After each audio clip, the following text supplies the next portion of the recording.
नमस्कार, मी अमित गद्रे. न्यूज 18 लोकमतच्या विशेष व्हिडिओमध्ये स्वागत आहे. मंडळी, देशातील सर्वात स्वच्छ शहर म्हणून ओळख असलेल्या इंदोरला आज एका वेदनादायक घटनेमुळे खरं तर ते चर्चेत आलेलं आहे. स्वच्छतेचा मुकुट आणि एकीकडे पिण्याचं पाणी विषारी.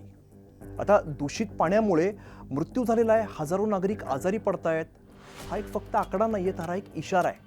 इंदोरमध्ये पिण्याच्या पाण्याचे नमुने तपासले गेले आणि त्यामध्ये घातक बॅक्टेरिया आढळलेले आहेत. पाईपलाईनमधील गळती असेल, सांडपाणी मिसळणं असेल, योग्य देखरेखीचा अभाव असेल. परिणाम काय?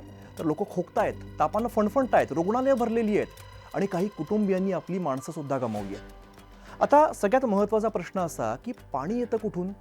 महापालिकेच्या हातातून. ते शुद्ध आहे की नाही हे कोण पाहतं?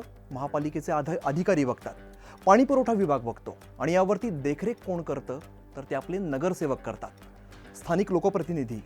आता नागरिकांचं आरोग्य हा योगायोग नसतो, तर तो व्यवस्थेचा परिणाम असतो. आपल्या शहरामध्ये महापालिका निवडणुका पार पडतायत आणि आपण उमेदवार निवडतोय, पण आपण प्रश्न विचारतो का? म्हणजे पाणी पुरवठ्याची व्यवस्था कशी तपासणार आहेत, किंवा सांडपाणी आणि पिण्याचं पाणी वेगळं ठेवण्यासाठी काय योजना असेल, किंवा पाणी नियमित चाचणी, पाण्याची चाचणी कुठे केली जाईल, कधी केली जाईल, कशी होते? आता फक्त रस्ते असतील, लाईट, नळ इतकं पुरेसं आहे का? तर नाही. नळातून येणारं पाणी हे सुरक्षित आहे का? हा प्रश्न सुद्धा तितकाच महत्त्वाचा आहे. त्यामुळे पाणी उकळून प्या. अचानक आजार वाढला असेल तर दुर्लक्ष करू नका. पाण्याची चव तपासा. वास बदलला असेल तर तक्रार करा. आणि सगळ्यात महत्त्वाचं, प्रश्न विचारायला घाबरू नका.